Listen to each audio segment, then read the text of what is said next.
Okay. Well, good afternoon, good morning, good afternoon. What time is it? We're at a lot. I just first want to thank Kevin, thank you and LHON Canada for giving us not just this platform, but for all the organization that went into this. Through the pandemic, it's been a top five with the LHON Canada for being a little hiatus. So this is really appreciated. Thank you so much.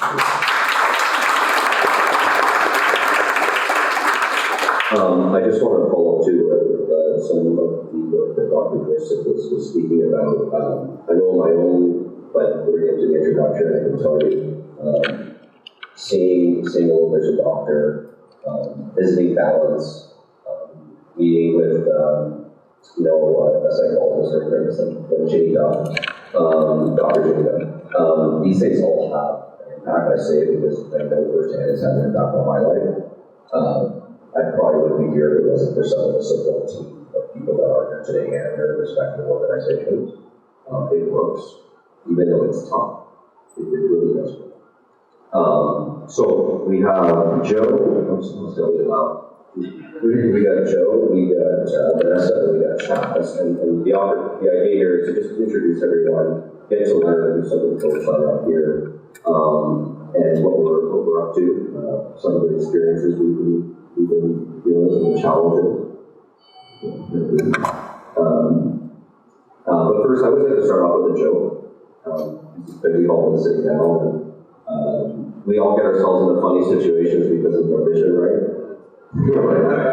So I was in Halifax this past weekend, and it was a brutal day outside, and I was just going to the elevator in the hotel, and one of the staff was there, and she said, well, sorry, you're in Halifax this weekend. It's just brutal outside, the weather. And I looked at her smiling, and I said, and you're responsible for it, aren't you? And she looked back, really, really upset. I could tell. I was like, what am I saying? I was just joking. And I was like, sorry, I just want to check in. Is everything okay? I'm sorry if I offended you. And she's like, because my name's Sky.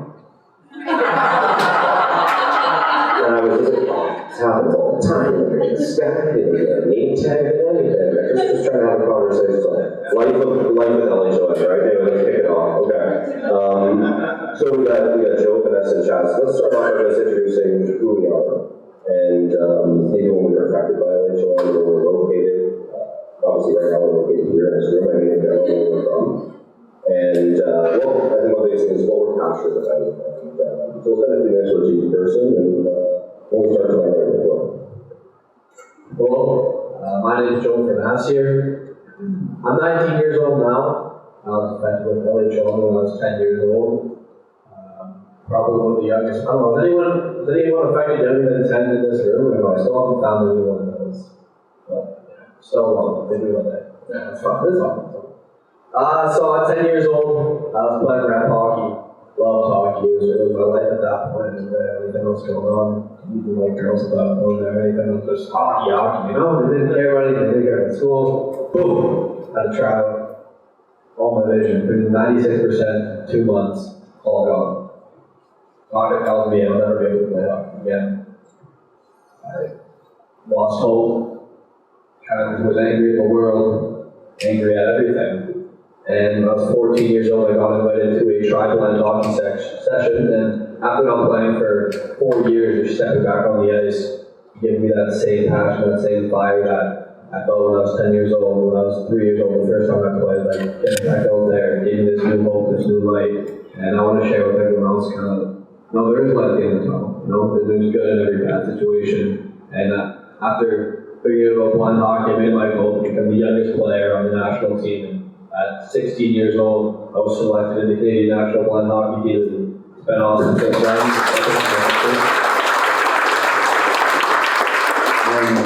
Just meet people like Mark, like Chaz, meet all you guys. Hopefully, I can meet all the people after the conference and listen to your story, because really powerful people in this room, a lot of powerful stories.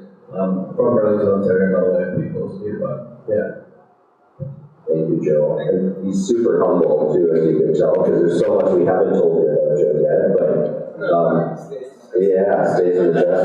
No, I had the chance to see Joe when we were, like, I remember, Mommy getting that first email from her is so amazing how it's beautiful that you can end up in the same place with people that you really is the community interest and promise. And we're going to get back to you, Joe, in a bit. We've got a lot more questions to ask you, including how many TikTok followers you got right now? That is 30,000 on TikTok right now. TikTok. Whoa, what's Chaz's question? But just so you guys know, follow Joe's journey, his TikTok handle is Jack Blind Guy 2.0. Jack Blind Guy, yeah. Talk about kind of my fitness journey, my hockey journey, and kind of how I operate everyday life as a blind person, still get around the gym and still complete my goals and do what I love, even though I'm visually impaired and all that stuff.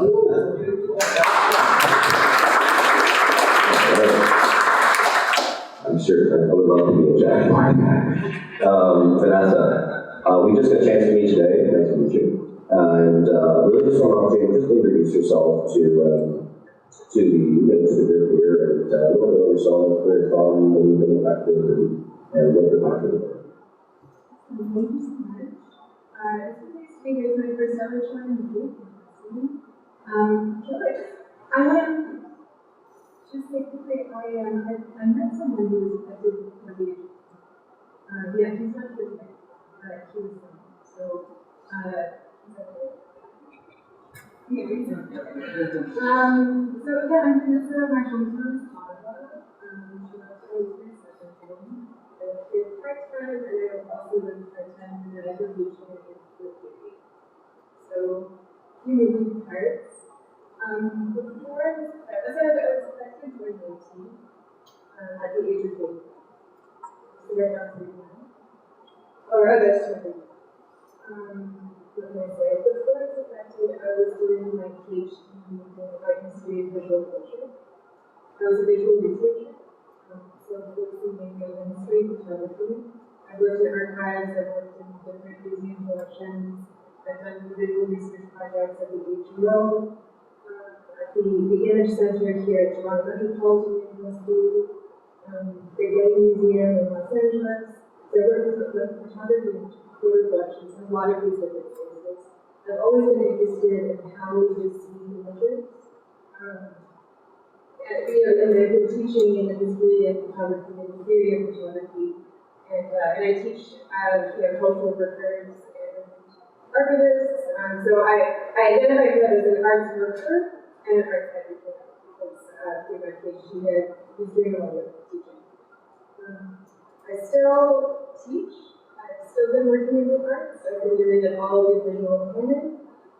There have been adjustments to be made, but yeah, what can I say? Since I've been affected, I have published my PhD research. I've got a publication that just came out, Oxford University. In January, I had a chapter that was included in Oxford UP publication, and then in June, I've got another chapter in history photography publication through MIT Press. So, still working, still doing the work, but asking kind of slightly different questions about how we see it. Fantastic. I can tell you that's the closest I've been to Oxford is just holding the dictionary. So we're going to start. We got to start somewhere. This next individual, this is a pretty cool story. I know, Joe, you were with me, a bunch of us back in the 2019, I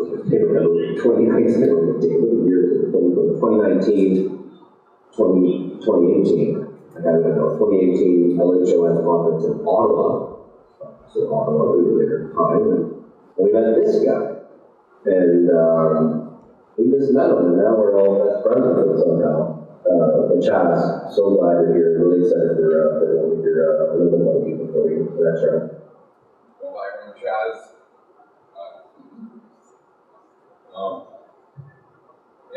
I'm 36 years old. I was affected by LHON in 2018. I stopped driving of it. 2018 was diagnosed with LHON yet. It's actually been 20 strokes.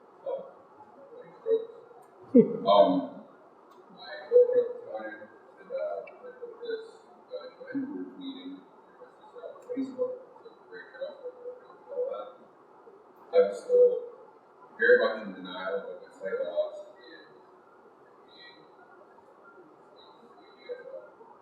and what that is, but I got on this group I just want to go, and my girlfriend like lots of her was like, well, I want to go rock climbing in Quebec. We have to drive through Ottawa, let's just go, we'll stop in quick, it's not that good, and whatever, it's also really slow. We can stop at maybe earlier today, maybe we can learn some things. And I was still very much thinking, my sight's going to come back, right? So anyways, we go with the first person I run into in the room is Mark Demontis, who walks around, a lot better than I did at that time. I was like holding the arm, coming here, very timid human being.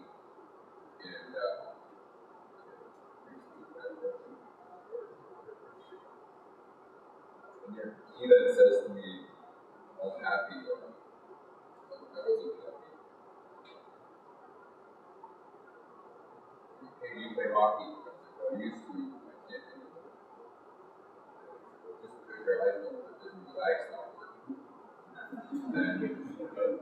So nice, aren't I? Just so nice. Sorry, Chaz. I instantly, I thought he was sighted at the time, and I was like, you an asshole. In my head, I didn't say that out loud. Like, who says that to a guy? It wasn't the first time. And then he kind of got pulled away from me, and I said, okay, I'll sit down. He then was giving me a speech, which was very good at doing it. I said to my girlfriend, oh, I said, and she said, well, it is him. And I was like, well, he just said that he's blind and that he rollerbladed across Canada. She said, yeah, like, well, that's him. I was planning to talk to this guy. And I just started kind of picking his brain up. Like, how did you get here? How did you get here? So, I flew here and public transit and this and that. I just like mind blown that you can do that. And like, yeah, and then he invited me to play a hockey game. I hockey league. Had Matt Morrill bring a hockey puck up to that. I hockey game 2 weeks later. Doing life changes. I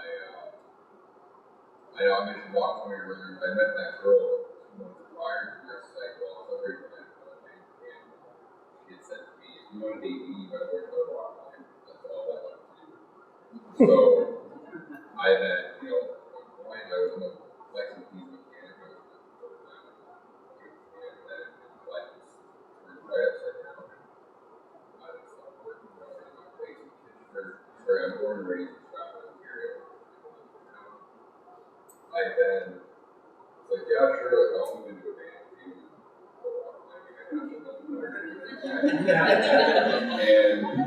And then fast forward, 4 years, maybe 5 years, September this year, I'm Canadian to play hockey team, we play each other over here. I'm the first visually impaired rock climber to represent Canada.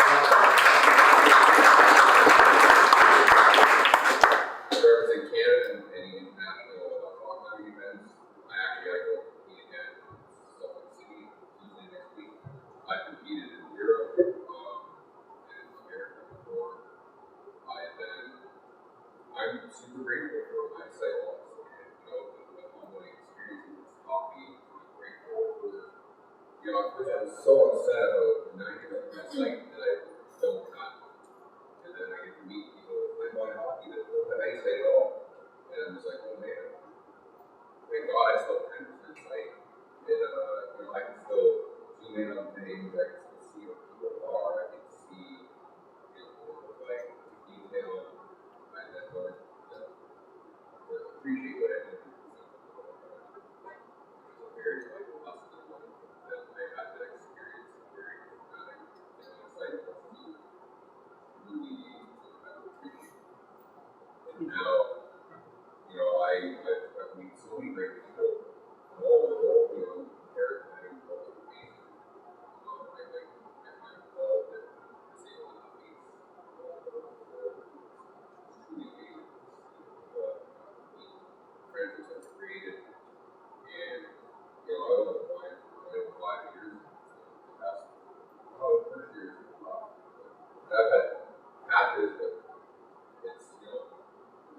set me off on life.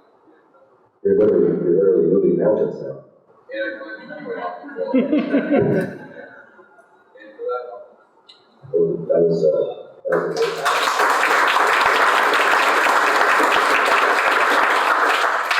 These events, which I sometimes think that they're with small, there's not a lot of people, and I can tell you that these are the experiences that will change people's lives. I can't believe it. But Chaz is an example of being at an event just like this, realizing there's others. I think for some of us here asking that question, how many times have we asked ourselves, affected by someone else, or being diagnosed with LHON? Why me? And here's what it's going to do. Pick that until you meet others who faces the situations often for some shoes. And it can be so powerful peer-to-peer support that we provide one another. Not saying that some of that work with gene therapy and some of the advances in technology are important. It's super important. But we have to remember that one of the biggest things we can do after being affected by sight loss and blood alcohol condition is surround yourself by others who are in the same situation. And that's the focus of today's today, realizing you're not alone, and we're all just one, So, we got time for another round or two or three or four. We'll be here for the next 2 hours. Good actually, let's get back to Joe. I want Joe to even look out at the crowd. You see, your younger self, maybe not at 10, but maybe with someone who's being diagnosed. Understanding what people are going through at the time is a lot more than you're saying. What advice do you have for someone who maybe right now is dealing with some challenges, trying to just accept this, trying to figure out how they're going to live life, how they're going to go to school, employment, find a partner, whatever it may be, just some advice.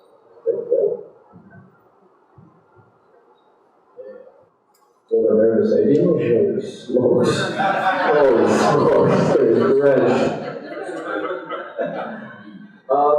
So this past year, in October, I started my motivational speaking career. I started going to different high schools and giving speeches, and my slogan is, why not me?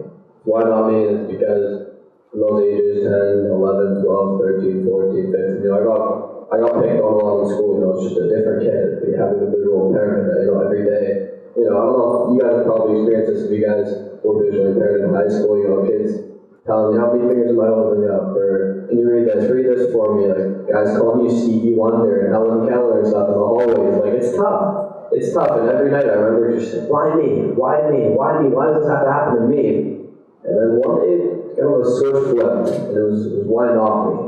Why not me? Why can't I play hockey, right? Why can't I get a job? Why can't I work harder and use the accessibility features that are at my fingertips? I'm just not utilizing them. It's just how bad do you want it?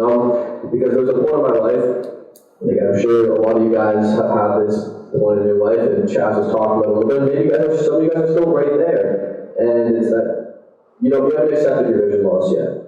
You're thinking, okay, well, and again, no, I'm not trying to disrespect the doctors, I'm so thankful the doctors are here. But I used to think, I'm not going to learn to text, I'm not going to learn JAWS, I'm going to get my sight back in a couple of years. I'm going to wait for gene therapy. And you put your life on pause waiting for those things. And at a certain point, you got to resume. And that's a huge step. And it's accepting that it's a part of you. And if I could go back to my younger self, I'd say, you know what? Everything's going to be okay, but you got to put in the work. It's why not me? Stop sitting there, stop sulking.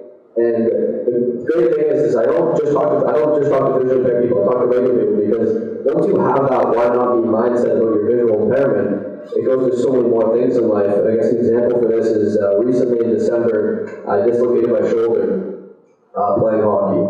And I was in the doctor's office, I was going to miss a couple tournaments. They said I might need surgery. At the same time, I'm in university. University was super tough for me. My grades were slipping a lot. It was difficult for me to make friends, having a visual impairment. Finding a way to fit in. And again, I found myself sitting in this room, just December 2020, thinking, why me? How come I can't play hockey? I can't look good. I have this injury. I can't make any friends. I can't learn the same that everyone else can. I can't read. And then boom, I snapped up and I said, why not me? Why can't I go to more classes and figure out JAWS more? Why can't I put myself out there, join more clubs, do my physical therapy every day, stretch everything? Why can't I do every single thing in my power to be the best version of myself. And once that mindset snapped, I started to get my grades up. I started to make more friends. And my shoulder ended up fully healing, and I won my 3rd gold medal in March, and it made that experience so much better. So it's just about that mindset shift, and I think again, it's what Chaz said, there's good things in every negative. There's a positive in this visual impairment, because with that mindset, literally anything is possible. I just think it's about accepting and truly kind of putting that work in and not sulking over the things that you can't change. And again, another kind of model that I have is every second that you're complaining about something you can't change is a second you could be mastering something that you can change. So we're going to leave you with that.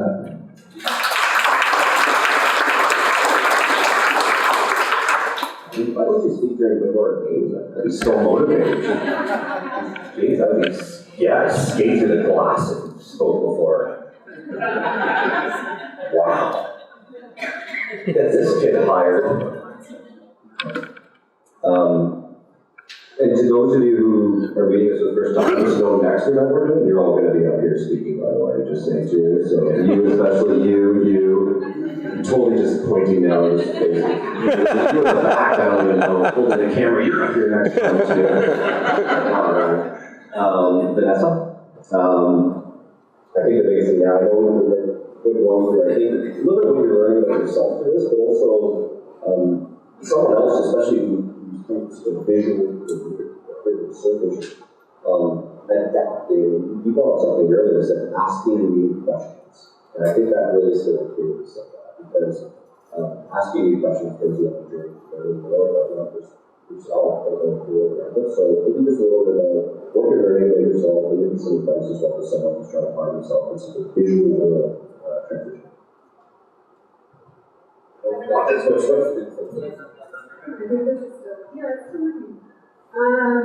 Such a great question. When I had my vision loss, I was so sad. I was so depressed. I was so there. Why was this happening to me? Like, doesn't the creator know? Like, I was put on this earth to like be a visual researcher, like be a visual scholar, like be an arts educator, like study photographs and teach people how to why is this happening? And it was really hard. It was really difficult. Super hard. The first year especially was really difficult.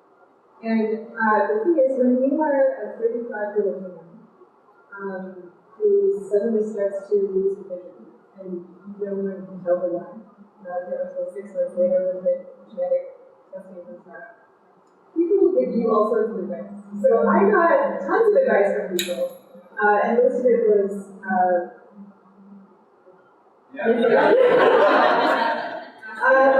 Sorry, I didn't hear that. My uncle lost his vision and then it got better. My aunt has a fake eye. You would never know. Oh, yeah, you were, like, isn't there a surgery to that? Oh, you're too young. Oh, you're a vegetarian. Oh, you just need to eat a little meat. Eggs and you would be better. Oh, it's just stress. Oh, you've just been in front of the computer too long. You've been doing too much visual research. It's going to get better. But I did, at an early point in my journey, I did get 2 pieces of really useful advice. So I would share those. I was doing every kind of therapy that you could get. I was like, great. Like naturopathic medicine, great. Acupuncture, gonna do it. Traditional Chinese medicine, sure. Like I was open and ready to try anything. So the administrative assistant of the traditional Chinese medicine doctor, she gave me the first most valuable piece of advice. And that was, you have to love yourself now. Don't love an image that you have of yourself, feel kind of you have to love yourself where you're at. This is not like, just like, she was the person like processing my credit card. You can say it, and her words really stuck with me. And then the second valuable piece of advice that I got was from another natural foundry person who said, don't stop using your eyes. Any vision that you have, hang on to it, don't stop using your arms. And I did, like I kind of, focused on using different parts of my arms. Even if it was not comfortable, try to focus on that. And after about 18 months or so after being infected, I did start to experience some visual recovery. So I did get some spontaneous recovery, mostly in one eye, the other eye is still pretty weak. But it was really about finding that balance between self-acceptance, loving yourself where you're at now, and cautious hope, cautious optimism for the future. Because there is recovery, there are options, there are things that are there, and spontaneous recovery can happen. So I feel grateful every day for what I've been able to recover, even if my visual experience is quite different from what it used to be, and it's different from what other people have. I'm learning a lot about myself, like every day, and I learn also, like, my visual needs are day to day, how it's affected by the weather, and how it's affected by different kinds of lighting conditions. And like I said, the questions that I'm asking now about, how images work, how they work for us, it's changed to a lot more of like an internal way of questioning, and kind of examining my own perception. And also kind of thinking like, God damn, like we live in a really ocular-centric world. Where the visual sense is so prioritized. And I guess, like, I'll leave a couple of pieces of advice. You can educate your other senses, right? We can learn in different ways. So, never stop learning. Read everything that you can read. Teach yourself how to identify your cues by touch, instead by, educate your sense of smell, educate your taste buds. Like, there are all these other senses that are available to us, and they're all beautiful. You don't need to place them in a hierarchy where your vision is at the top and something else is at the bottom. And then the other thing I'll say is, like, learn about blind and visually impaired culture. Don't give up on blind intelligence. Learn about home color. I read a life-changing book last year by a scholar named Misuraca, who wrote a book called Their Grand Eyes, THERE, so like looking over there. And it's a personal and cultural history of blindness. It's amazing, absolutely amazing. I recommend it to everyone in this room. I saw it a couple of years ago. I saw an amazing film by a visually impaired filmmaker named Rodney Evans called Vision Portraits. Where he's looking at the artistic and creative production through blind or visually impaired individuals. So looking at what is vision and what is creativity when you're blind or low vision. These resources are out there. Learn about blind culture, elevate blind culture, elevate culture. Because we have so much richness, so many beautiful stories, so much intelligence. Thank you.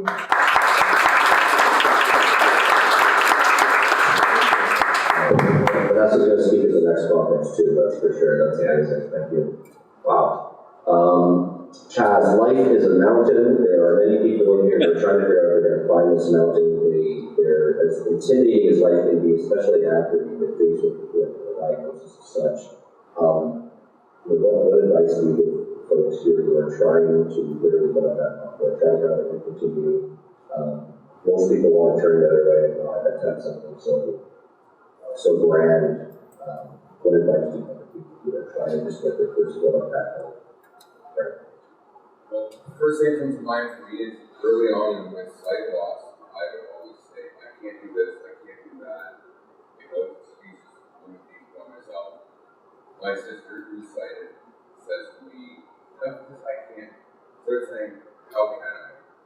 And once again, I go inside my head.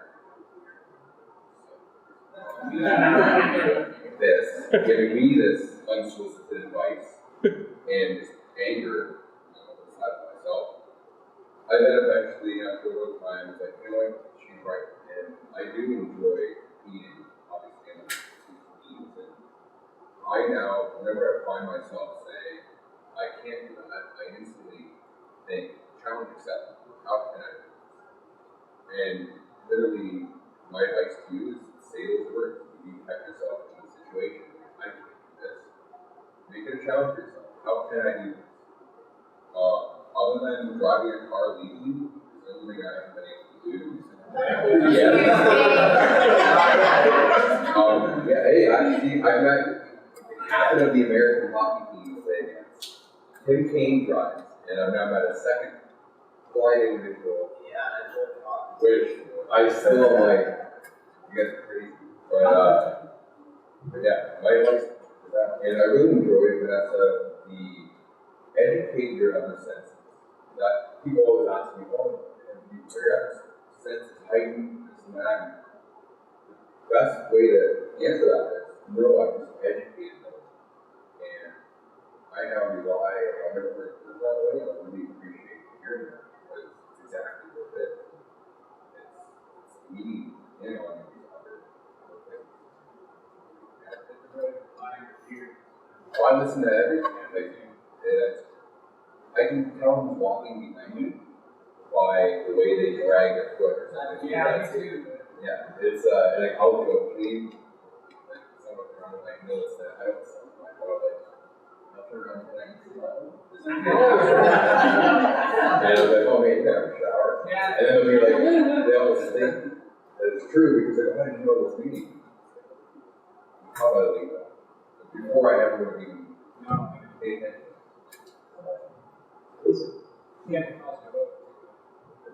Cross the road, that's still, yesterday I went to Mark's and I'm going up to a big backpack with me. The beta I use to cross the road is I stop, I listen, I don't look both ways, I listen both ways, and then I run across as quick as I can. Now, I don't like that. It's not recommended. I would advise you do get orientation and mobility. Yeah. You do work with someone, learn the basics. But yesterday, now that I'm weighed down, I was just like, oh my god. So again, it's like, how do I do this? Because, I like to think I'm like a nimble ninja, and I can back over a car that's gonna hit me in the last minute, which I only have a big backpack. So, yeah. I again feel as though definitely is gonna be a electric car. And I'm like, maybe I should take them to the blind community and jump in front of one, just so that there's some, communication up there. It's very dangerous. He showed up at the house looking like he's about to climb Mount Kilimanjaro. And that's when I said, why me? Really, again, I always say, I know that's obviously been half or Chaz or Joe for me or anyone who wants to ask the questions. Ask away. I know we're all over the book, but I know I'm over the book. If anyone has anything to ask, whether it's keep it time for me climbing out of a depression to perfect. Yeah.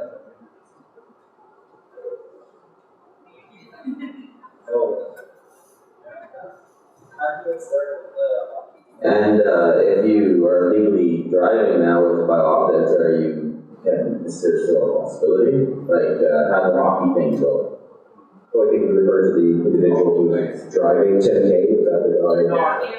Yeah, I'm just saying about your hockey. Oh, you're driving. I was going to say, no, I'm saying, I'm just saying, is there a point where you are to then see too good for? No, and typically the Canadian, there's international classification rules. You have to be internationally classified as a blind athlete. So they have B3s, B2s, B1s. We enjoy about the B2s. Chaz has a little more sight than us. Is B3, makes sense as right? B3, so, but in terms of recreational, every play, I remember the first time I walked into the pressure, and again, for us it's hockey, for any of us here, it doesn't have to be hockey. So every gets passionate about baseball, so there's baseball, been in the World Series 3 times representing Canada, so I can tell you can still play baseball if you're blind, true story. And so for us, it's we found out after we lost our sight, had an opportunity, like Joel was saying, to meet others who were blind and partially sighted by hockey. I remember meeting others more than I remember playing when I hockey record, but that's how powerful the peer support is. So for us it's hockey, but for you, for us it's visual artists, but for you, whatever it may be, do not turn your back to your passion. Ever in your life, I can tell you, because sometimes, toughest days, it's the one thing you can go through that actually makes it possible to in your life. Keep your passion close to you, and if you think you can't do it the way you should do it, like Chaz said, you do differently, you get a challenge for yourself. How do I do this? Take it upon yourself to take you to a better level you never thought you would bring yourself, because I think once you do that, you'll start realizing that, this whole visual impairment thing actually isn't that bad. That can be good question. Any other questions?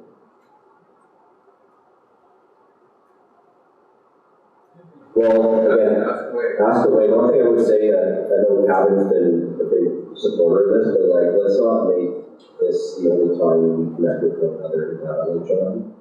Let's continue to stay in touch, whether we engage online, emails, if we want to hold phone calls. There's whatever we need to do to make sure that everyone here feels that we're really know online and that you have us in time to meet, and vice versa. There's many of you here that are signing that. I can tell you I've been having a rough week, and you're really giving me a second one here, so thank you. Please don't stop after today. Let's keep engaged and let's plan the next event. And if you want me to try to work with Kevin, I can tell you Kevin and Patty and Stella and Andre and the team and everyone, I mean, they could use the plus two, right? They've been, I can tell you this, Dr. Jerks, we could use some of your technology and so that yesterday for the goal judges, I think, on that one, right? Yeah. The awful left there, yeah, we could use that. Any other questions before we wrap up? Are there going to be any monthly or bi-monthly in Canada meetups? I've been involved in a few. Well, it's going to say you can closing remarks later, so we're going to try. It's just, we're working with volunteers and we're busy lives and organizing calls and staying on top of this. Sometimes there are the US calls. Sometimes I think it's maybe more beneficial to just broaden out the LHON community and join those calls instead of trying to recreate this. So I don't know that we would do calls, but meetings, especially like we're doing in person, that is more, like as we've seen today, and that's more important, I think, to get some of that face-to-face interaction that you can get through a computer screen. So that is something we'll prioritize. We've also got a few other initiatives that are rolling out. We introduced a scholarship last year.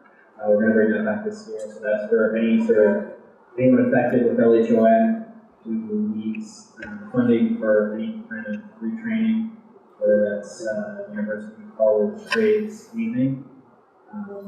That's $2,000 a year. We're hoping to give out 3 scholarships every year. So spread the word. Regarding that. In terms of meetings in person, like I was talking about earlier, once a year, if not more frequently than that.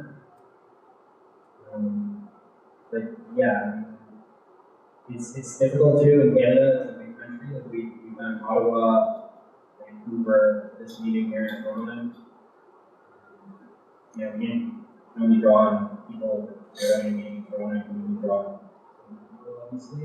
That's why we record the events, so we can post them on the YouTube channel and our website.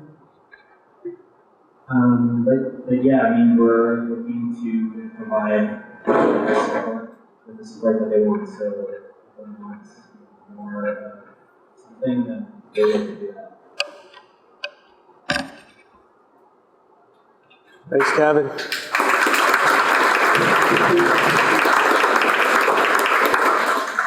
If there are no other questions, yeah. It's quite easy to go on the LHON for the USA and to join their call also, and there's no cost to it. So there's sisters, there's mothers, there's fathers also, or even if you're teenager, and it's just a cost of it. just for you to register, and they send you an email saying when they'll be able, and it's a great way of talking to other people. It's harder with reading in Granada statement, they are, so that is easier, I think, to put that. It helps quite a bit. Yeah, those meetings are really well done, and they're well attended, so I would suggest doing those.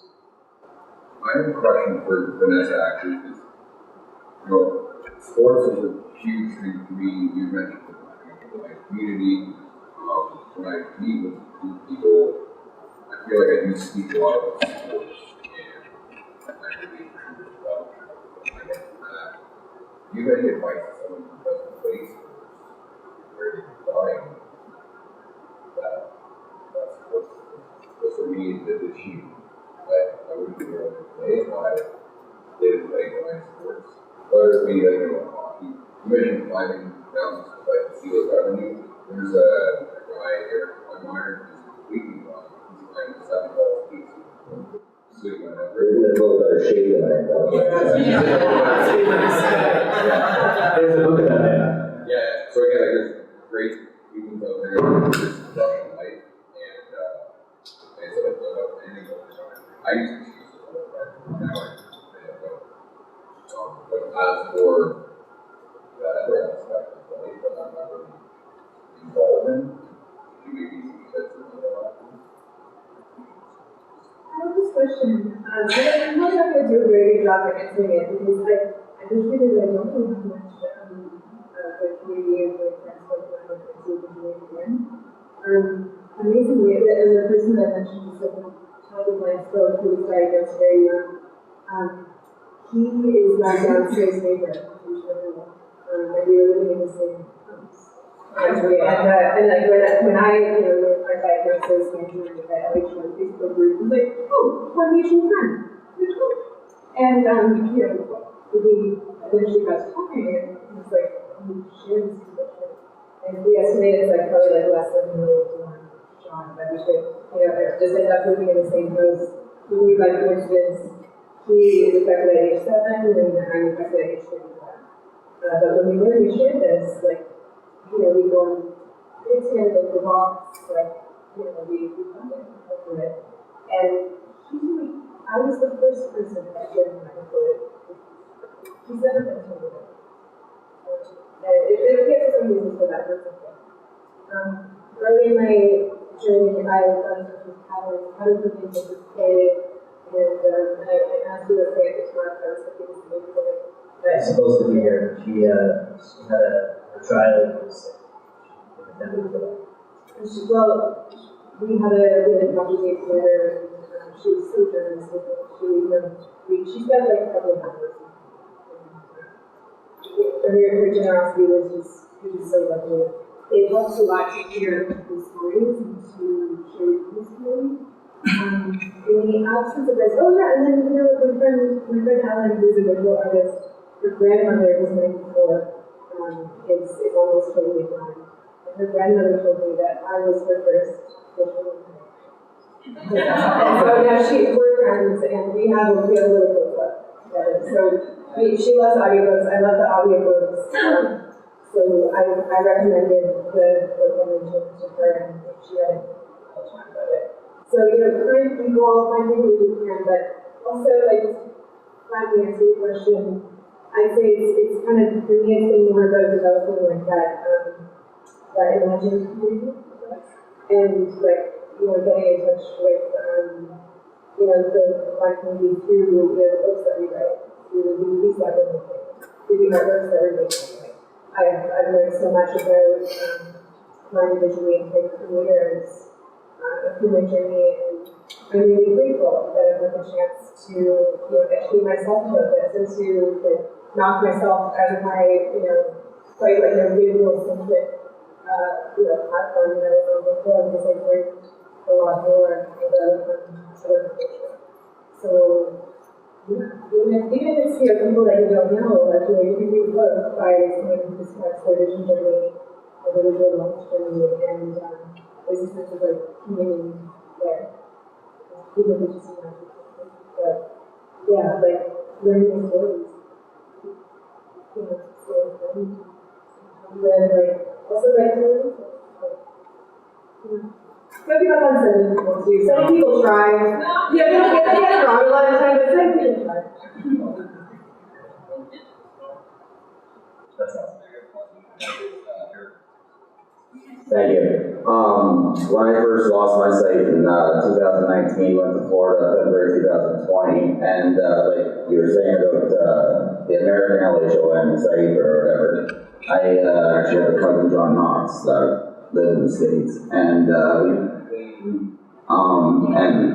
Wayne Daniels down in Florida. We went out for dinner, and he told me, because my son was younger, a lot younger then. And I was nervous to be I was his hockey coach, his baseball coach, his shift leader at work.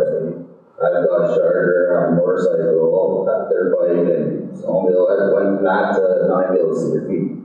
So after a nice dinner and stuff with them, I realized that there's another outlook on life. He told me about parenting. He was basically a stay-at-home dad, walked his kids to school, stuff like that, and just another outlook on life that made me want to thrive to do a lot better instead of just swallowing and going inside myself. But so there's people all over the place, and we're all open to help, and that goes for me too, if anyone needs help.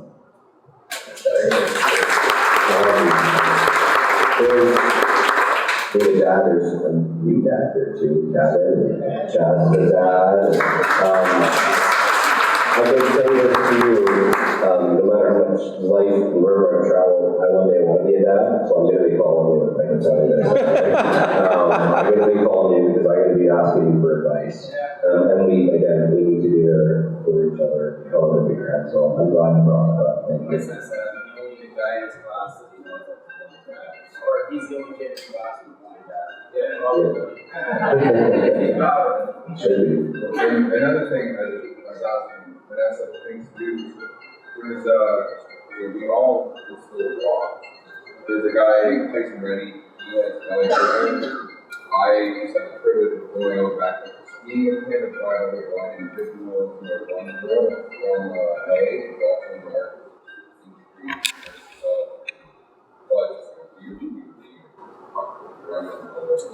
things he does, Trail Mountain Initiative, and you're like looking up the stage, these wonderful things, like he's really cool, man, bringing the ski, crazy mountains, and then even if that extreme things like that aren't your, thing, they do hikes, and you can pay over $1 to go on a hike and just camping and sitting there on a campfire, grab the shoulder from someone else, they do love it. What else is just there on a campfire to look at you from the mountains? He's a good talk. Like you said, Vanessa, the power in that is huge. And in that, there's sighted guys that go there that also get to talk to you, share their views with everyone else. They talk to you and experience this kind of ripple effect. And so I do really cool just speak and speak with the book.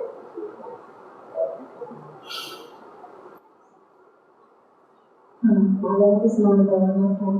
Thank you so much for all of this. You've done an amazing job, really. We learn a lot and appreciate what you said. I wanted to share with you outside of the sports, since you asked that question. We do have an athlete who is Zoom meeting moving with Canada, and musicians with this just stepping up. So if you have a musician in your family that would want to join that, that's an opportunity to sports for a community that would visit. And if there's somebody in this room who wants to be a volunteer, all of those meetings that we hear about are volunteers. There's no one there.